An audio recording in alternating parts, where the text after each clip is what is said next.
Fala, povo de Deus, 14º dia da nossa série Nada Pode Nos Separar do Amor de Deus, Romanos capítulo 14, e nós vamos ver o que é o reino de Deus na nossa vida, hein?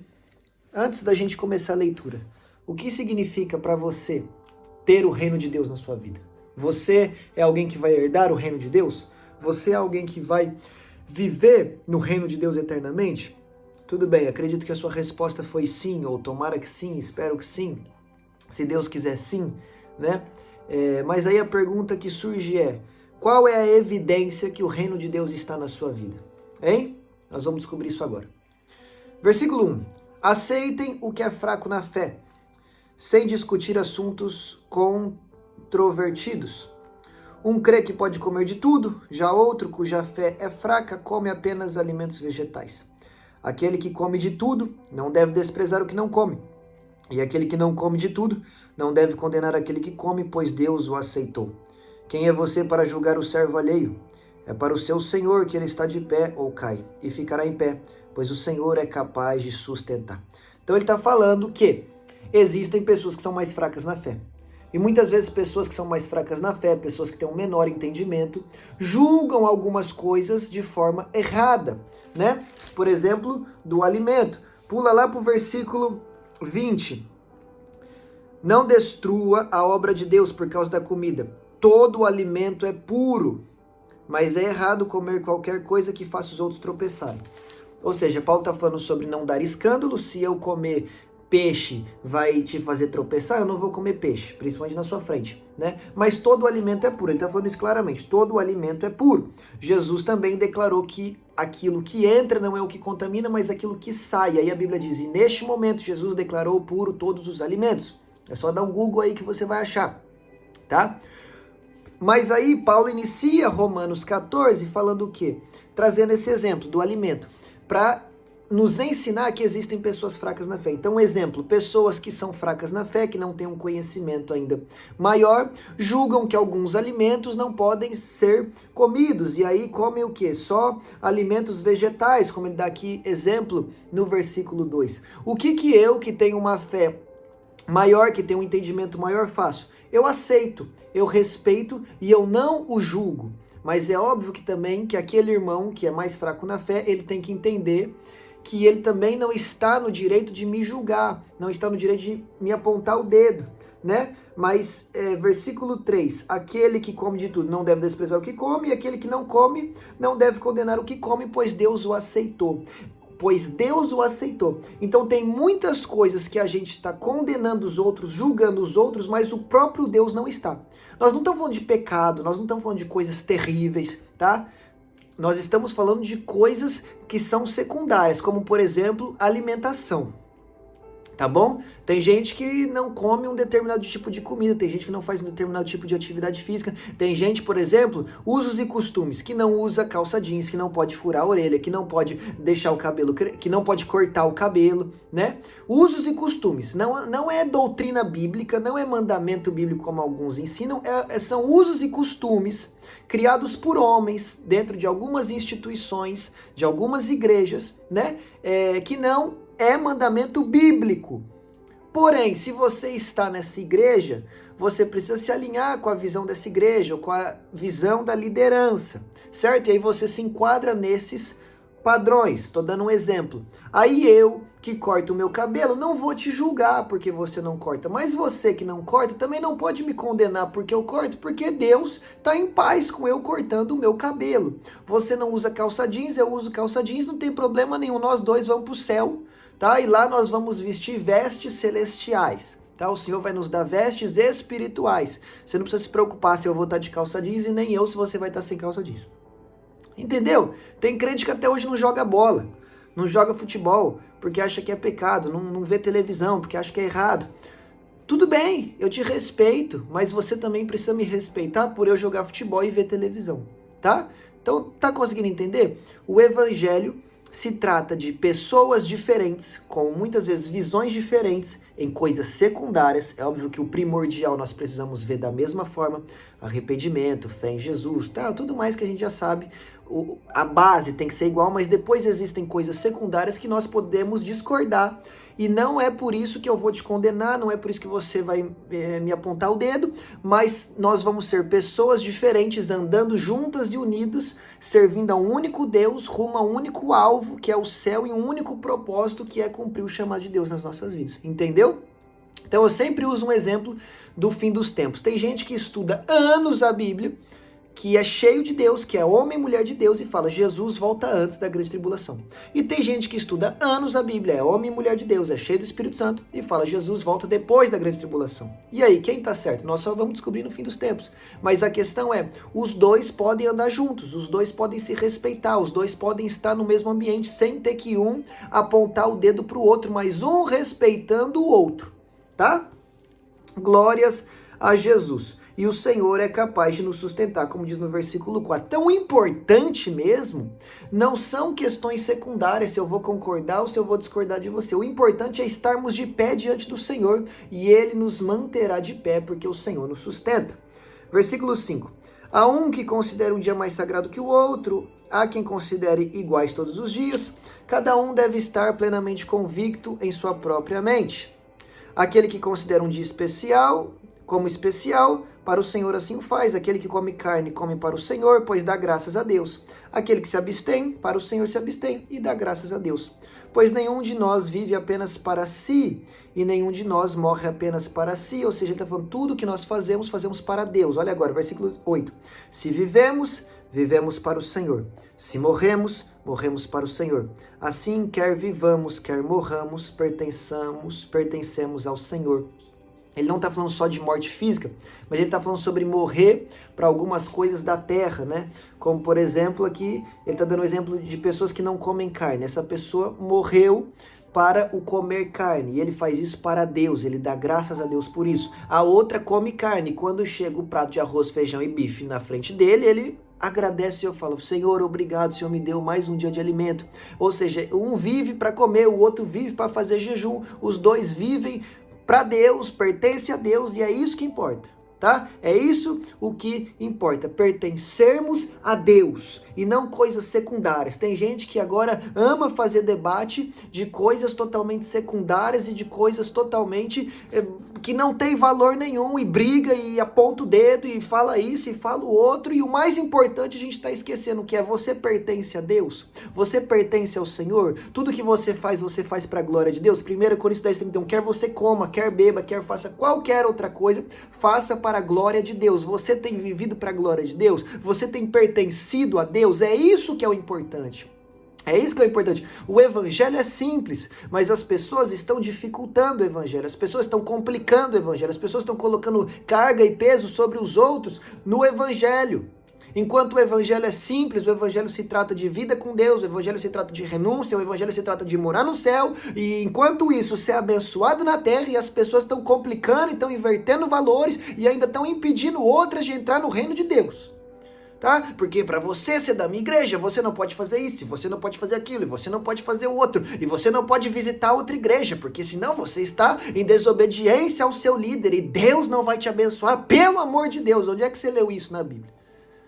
Então as pessoas estão criando um monte de coisa e estão esquecendo do primordial. Nós pertencemos a Deus, pertencemos ao Senhor. Romanos 14:8, pertencemos ao Senhor na vida e na morte. Enquanto eu vivo para Ele. Quando eu morrer, eu vou viver com Ele para todo sempre. E é isso o que importa. E é só isso que importa. Se você pertence a Deus. Eu não quero saber de que igreja você pertence, eu não quero saber quem é o teu líder, o teu pastor, eu não quero saber de nada. Eu quero saber se eu pertenço a Deus, se você pertence a Deus, se a gente vai se encontrar no céu. É isso que importa. Tá bom? Versículo 9. Por esta razão, Cristo morreu e voltou a viver, para ser Senhor dos vivos e dos mortos. Portanto, você, por que julga o seu irmão? Por que despreza o seu irmão? Pois todos compareceremos diante do tribunal de Deus. Então, todo mundo vai comparecer diante do tribunal de Deus, tá? Tribunal de Deus, eu vou estar lá, você vai estar lá, os livros vão ser abertos, o livro da vida, para ver se nosso nome está escrito lá e sermos salvos, o livro das obras, para ver quais são as nossas obras, e Deus vai julgar cada uma delas, as que você fez e todo mundo sabe, as que você fez e ninguém sabe, vai estar lá. É isso o que a gente tem que pensar. Se a gente está vivendo para Deus, se a gente está obedecendo a Deus, tá? E parar de olhar para o irmão que está do lado, parar de julgar o irmão que está do lado, parar de apontar o dedo para o irmão que caiu. Lê Jeremias capítulo 30. Deus fala para o povo de Israel: vocês pecaram, eu castiguei, vocês estão vivendo consequência, mas eu vou levantar vocês, eu vou restaurar vocês, mas os povos ímpios que pisaram em vocês quando vocês estavam caídos, esse eu vou castigar mais severamente. Aí tem irmão hoje dentro de igreja que está caído e vai sofrer consequência do seu pecado. Vai sim, porque pecado tem perdão, mas tem consequência. Mas aí tem outros irmãos do lado que se julgam santos, só falta crescer asa para virar um anjo, que quer ficar apontando o dedo, que quer ficar pisando, que quer ficar falando mal, que quer ficar espalhando o pecado do irmão. Aí sabe o que Deus vai fazer? Deus vai pegar o caído, vai colocar de pé, porque a gente acabou de ler aqui que é ele quem sustenta no versículo 4 de pé. Só que aí, o castigo que vai vir sobre aquele que não fez o bem, que não foi o bom samaritano, vai ser pior. Para aprender a não tocar em quem está caído. Quando Ezequiel vai para o vale de ossos secos, Deus coloca ele no centro do vale. Mas quando ele vai caminhar, Deus coloca ele do lado. Por quê? Para ele não pisar em quem está morto. Porque aquele exército morto se tornaria vivo através do Espírito Santo de Deus. Está entendendo o que eu quero dizer? Ou seja, todos nós compareceremos diante do tribunal de Deus e o que nós temos que fazer é parar de apontar o dedo para a vida do irmão, parar de julgar quem já está caído e olharmos mais para nós, para vermos se de fato estamos de pé ou estamos caídos, para que possamos viver em santidade, pertencendo ao Senhor, como diz aqui em cima, e então no dia do tribunal de Deus seremos galardoados, seremos recompensados por boas obras diante do Pai. É isso o que importa. Amém? Versículo 11, porque está escrito: por mim mesmo jurei, diz o Senhor, diante de mim todo joelho se dobrará, toda língua confessará que sou Deus. Todo mundo um dia vai dobrar o joelho, vai confessar: o Senhor é Deus, o Senhor é Deus. Filipenses capítulo 2, versículos 5, 6, 7, 8 e diante. Tenham em vós o mesmo sentimento que houve em Cristo Jesus, que não julgou como usurpação ser igual a Deus, mas antes mesmo se humilhou, tornando a forma de homem, de servo, sendo reconhecido em figura humana e sendo obediente até a morte, morte de cruz, pelo qual, por causa disso, Deus lhe exaltou e lhe deu um nome que está acima de todo nome, e diante do nome de Jesus todo joelho na terra se dobrará, toda língua confessará que Jesus Cristo é o Senhor, para a glória de Deus Pai. Então quer você creia ou não, quer você esteja bem ou não, quer você morra com Cristo ou não, um dia o meu joelho, o teu joelho, a minha boca, a sua boca vão se dobrar e vão confessar: Jesus Cristo é o Senhor, para a glória de Deus o Pai. Então faça isso enquanto é tempo, faça isso enquanto você pode, é isso que importa. É só isso que importa. O resto, meu irmão, é resto. Mateus 6,33, buscar em primeiro lugar o reino de Deus e a sua justiça, e as demais coisas, e o resto vai ser acrescentado. Tá? O que a gente vive se preocupando, com ansiedade, com preocupação, com medo, com síndrome do pânico, de preocupação, se eu vou conseguir, se eu vou ter, se eu vou alcançar, se eu vou conseguir mais rápido do que o outro. Deus está chamando de resto, de demais coisas. O foco é o reino, buscar em primeiro o reino. Por quê? Porque nós vamos comparecer diante do trono. E aí, o foco é Deus, amar a Deus acima de todas as coisas. Esse é o primeiro mandamento. O foco é Ele, Hebreus 12:2. Olhai atentamente, fixamente para o autor e consumador da vossa fé, Jesus Cristo. Nosso olhar tem que estar em Jesus.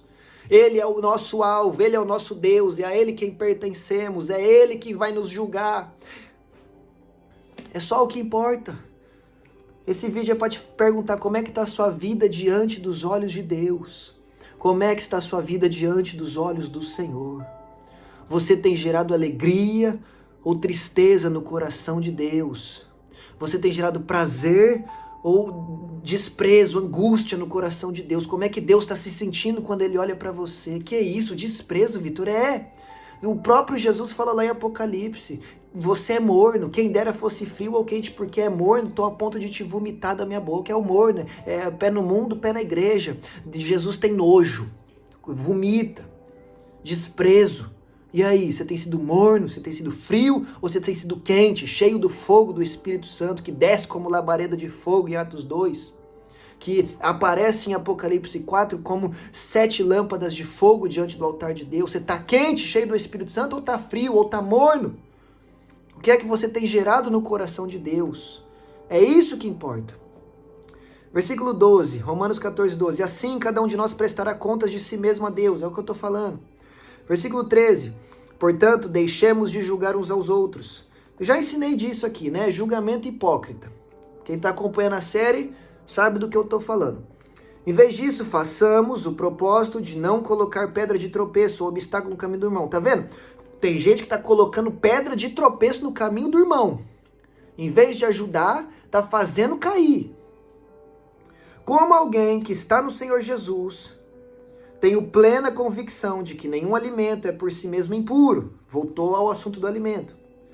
A não ser para quem assim o considere. Para ele é impuro. Então, nenhum alimento é impuro na nova aliança. Nenhum. Mas se para você é, isso se torna impuro. Então acabou. Você não come, mas está tudo bem.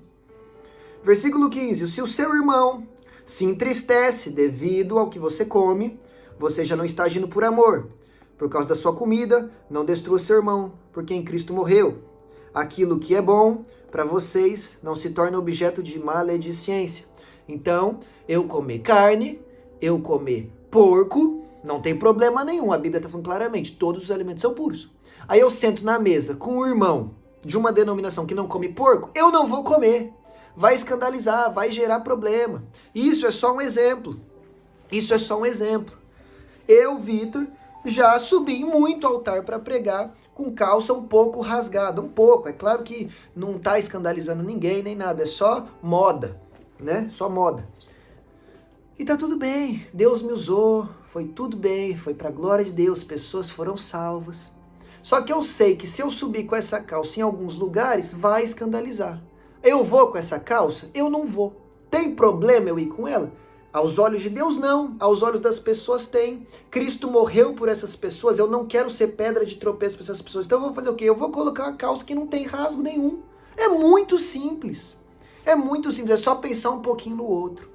É só se colocar um pouquinho no lugar do outro. Tá? É muito fácil. Muito fácil. Versículo 17. Pois o reino de Deus não é comida nem bebida. O reino de Deus não é comida nem bebida. Mas é justiça, paz e alegria no Espírito Santo. Aquele que assim serve a Cristo é agradável a Deus e aprovado pelos homens. Quem é agradável a Deus e aprovado pelos homens?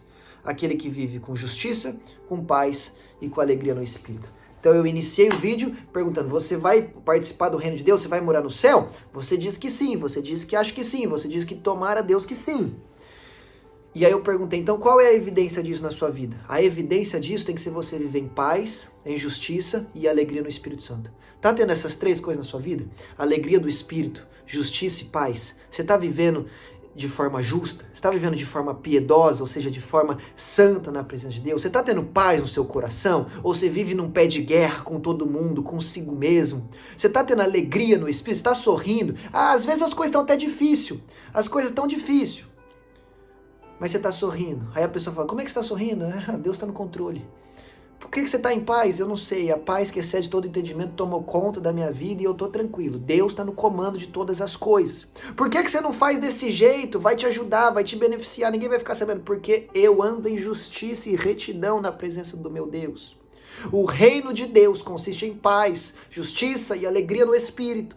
E quem vai morar no reino de Deus e quem faz parte do reino de Deus precisa ter essas três coisas na sua vida. Então eu quero profetizar que a partir de hoje, você vai provar da paz que excede todo entendimento. Eu não estou falando que você não vai ter problemas, mas eu estou falando que em toda e qualquer circunstância, você vai provar da paz que excede todo entendimento. A partir de hoje, você vai viver na justiça do Senhor, vai andar em retidão e vai colher frutos de justiça, porque quem planta justiça, colhe justiça, e o justo juiz é quem te justificará. E eu tô falando que a partir de hoje, no nome de Jesus, você vai carregar a alegria do Espírito Santo, sabendo que todas as coisas cooperam para o bem daqueles que amam a Deus. Então, tendo a certeza de que tudo está cooperando para o seu bem, então você tem alegria, até porque a sua alegria não depende da terra, a sua alegria está no céu. A terra até passa por crises, mas no céu não existe crise, não existe nada de ruim, o céu é inabalável, as coisas espirituais para aqueles que estão em em Cristo Jesus são inabaláveis. Aquele que construiu a sua vida, a sua casa sobre a rocha é inabalável, então nada mais consegue roubar a sua alegria, porque a sua alegria está em Deus e Deus é imutável. As circunstâncias mudam, mas Deus não muda. Então se a sua alegria está nele, você jamais se decepcionará, e a partir de hoje, passe o que passar, aconteça o que acontecer, você vai conseguir sorrir, porque você sabe que a sua alegria está em Jesus Cristo, aquele que nunca te desampara, aquele que te sustenta de pé, aquele que provê na tua vida, aquele que te ama, aquele que te protege, aquele que te guarda, aquele que te perdoa, aquele que te abençoa, aquele que te exalta, aquele que abre portas para você. E acima de tudo, aquele que te leva para o céu. Amém? A partir de hoje você vai provar dessas 3 coisas: paz, alegria e justiça. No nome de Jesus. Versículo 19. Por isso esforcemo-nos em promover tudo quanto conduz à paz e à edificação mútua. Não destrua a obra de Deus por causa da comida. Todo alimento é puro. Mas é errado comer qualquer coisa que faça os outros tropeçarem. A gente já leu esse versículo lá no início. É melhor não comer carne, nem beber vinho, nem fazer qualquer outra coisa que leve o seu irmão a cair. Então, pense no seu irmão, tá? Pense, não faça nada que leve o seu irmão a cair, a tropeçar, a pecar, tá bem? Nós precisamos pensar no próximo. Versículo 22. Assim, seja qual for o seu modo de crer a respeito dessas coisas, que isso permaneça entre você e Deus. Tem coisa, meu irmão, que é você e Deus, tá bem? Feliz é o homem que não se condena naquilo que aprova. Então tem gente que aprova algo, mas se condena nisso. Comer carne para mim não é pecado, tô aprovado nisso. Aí eu vou e como na frente do irmão que para ele é pecado. Tô me condenando porque tô sendo pedra de tropeço. Tô pegando algo que é bom e que é certo para mim, tô transformando em algo terrível e tô me condenando nisso. Olha que loucura. Versículo 23 e último. Mas aquele que tem dúvida é condenado se comer, porque não come com fé. E tudo o que não provém da fé é pecado. Lê aí na sua Bíblia. Tudo o que não provém da fé é pecado. E o que você faz em dúvida te condena, tá? Então, tem pessoas que me perguntam algumas coisas. Exemplo, tatuagem é pecado? Quero fazer, mas estou em dúvida. Se tiver em dúvida, é pecado. Tá? Ah, colocar brinco é pecado? Eu tô na dúvida. Eu quero muito furar a orelha, mas estou na dúvida. Se fizer em dúvida, é pecado. A Bíblia está falando aquilo que não vem da fé é pecado. Aquilo que você faz em dúvida te condena.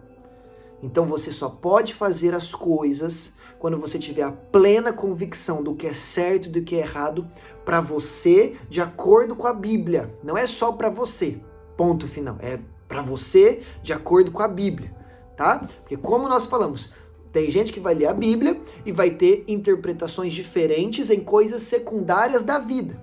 E isso é normal, tá? Tatuagem. Tem gente, para algumas pessoas é pecado, para outras não é. E aí, como é que fica? Você faz em fé ou você faz na dúvida? Seja a paz de Cristo o vosso juízo. A paz de Cristo, não a sua paz. Está em paz com Deus? Está enquadrado na Escritura? Faça com fé. Tá? Tô usando a tatuagem só porque é uma coisa tão besta, mas que todo mundo vive perguntando disso, tá? Não pode fazer em dúvida nada na sua vida, porque isso te condena. A dúvida é contrária à fé. A Bíblia diz que sem fé ninguém agrada a Deus, a Bíblia diz o meu justo viverá pela fé. Enfim, sem fé não existe cristianismo. E o que você faz em dúvida, seja cantar uma canção. Tô cantando um louvor para Deus, mas estou em dúvida se esse louvor é cristão mesmo ou não. Condenado. Vai estudar, vai ler a letra, vai pesquisar o porquê que o escritor, o autor daquela canção escreveu aquilo. Não cante sem entender, não pregue sem entender, não replique uma mensagem que você ouviu na sua própria igreja sem entender, com dúvida se é certo, se é errado. Conheça a palavra de Deus, para que você tenha fé e certeza naquilo que você faz. O meu povo perece por falta de conhecimento. O erro de vocês está no fato de não conhecer a Escritura. Aí tem gente que por não conhecer a Bíblia faz as coisas em dúvida, e a dúvida te condena. Conseguiu pegar a visão? Não sei se eu dei bons exemplos aqui, mas acredito que o Espírito Santo vai te guiar em algo. Se você está em dúvida, não faça. Não faça. Ore, espere, Busque em Deus a resposta, busque na Bíblia, para que você saiba se o que você quer fazer é certo ou errado, se é com fé ou não, e aí você faz ou deixa de fazer. Mas não faça na dúvida, porque aí vai ser pecado. Aí vai te condenar, tá bem? Porque na dúvida você está arriscando. Você quer agradar a Deus, tá? Você quer, senão você não estava nesse vídeo, já tem 25 minutos de vídeo. Se você quer agradar a Deus. Aí você vai pegar um negócio importante na sua vida e vai fazer na dúvida. Ou seja, você não tem certeza se aquilo vai agradar a Deus, não pode fazer uma coisa dessa. Você só tem que fazer o que você tem a certeza que glorifica o Pai, o Filho e o Espírito Santo. Então não faz sentido você fazer coisas diante dos olhos de Deus que você não tem certeza se o agrada. Tá? Então tenha certeza se o que você faz é de Deus ou não. Amém? Mas não tenha a sua certeza. Vou repetir. Tem que ser de acordo com a palavra de Deus. Porque se eu for fazer o que o Vitor acha certo, meu irmão, eu vou falhar nisso aqui toda hora. Por isso que o chamado de Cristo é negar a si mesmo. Tem coisa que eu não quero fazer e faço. Tem coisa que eu quero fazer, mas não faço. Porque o meu padrão de ética, de moral, de caráter, de certo ou errado, já não é mais baseado no que eu, Vitor, acho. É baseado no que a palavra de Deus diz. Tá? Senão eu escrevi um livro e pregava sobre ele aqui. Mas eu estou pregando sobre a Bíblia, palavra inerrante, infalível, perfeita, imutável, eterna de Deus, palavra eterna. Isso aqui é mais atual que o jornal de amanhã, tá? Isso aqui não é filosofia, não é livro só de história, não. Isso aqui não é conto inventado. Isso aqui é palavra de Deus, tá bom? Se isso aqui é mentira, não tem valor nenhum. Vale nada. Mas se isso aqui é verdade, então tem infinito valor. O que não pode é ser tratado de forma moderada. Os moderados serão vomitados. Então isso aqui é pra você uma mentira? Tira o seu inscrito aí do meu canal. Porque eu vou falar disso até morrer. Mas se isso aqui é verdade pra você, então você tem que levar isso aqui, meu irmão, com muito zelo, a ferro e fogo na sua vida, tá? Você tem que levar isso aqui como a coisa mais importante da sua vida. Você tem que fazer de tudo para obedecer isso aqui e viver conforme isso aqui. Porque a palavra de Deus é o próprio Cristo. O verbo, a palavra se fez carne. Jesus, a própria palavra se fez carne. A Bíblia é Jesus Cristo. É o próprio Cristo aqui. Tá? Quando você abre a sua Bíblia, você se encontra com Ele. Então isso aqui tem que ter infinita importância para você. E é isso que tem que guiar a sua vida. E aqui tem resposta para tudo. Talvez você não conheça o versículo, talvez você nunca leu. Mas se você pesquisar, se você orar, se você perguntar para alguém, alguém vai te ajudar a encontrar respostas aqui. Por isso que é importante você ler tudo. Amém? Para que você possa viver o reino de Deus. Tá? Esse é o capítulo 14. Um beijo no coração de vocês e eu te espero aqui amanhã no capítulo 15.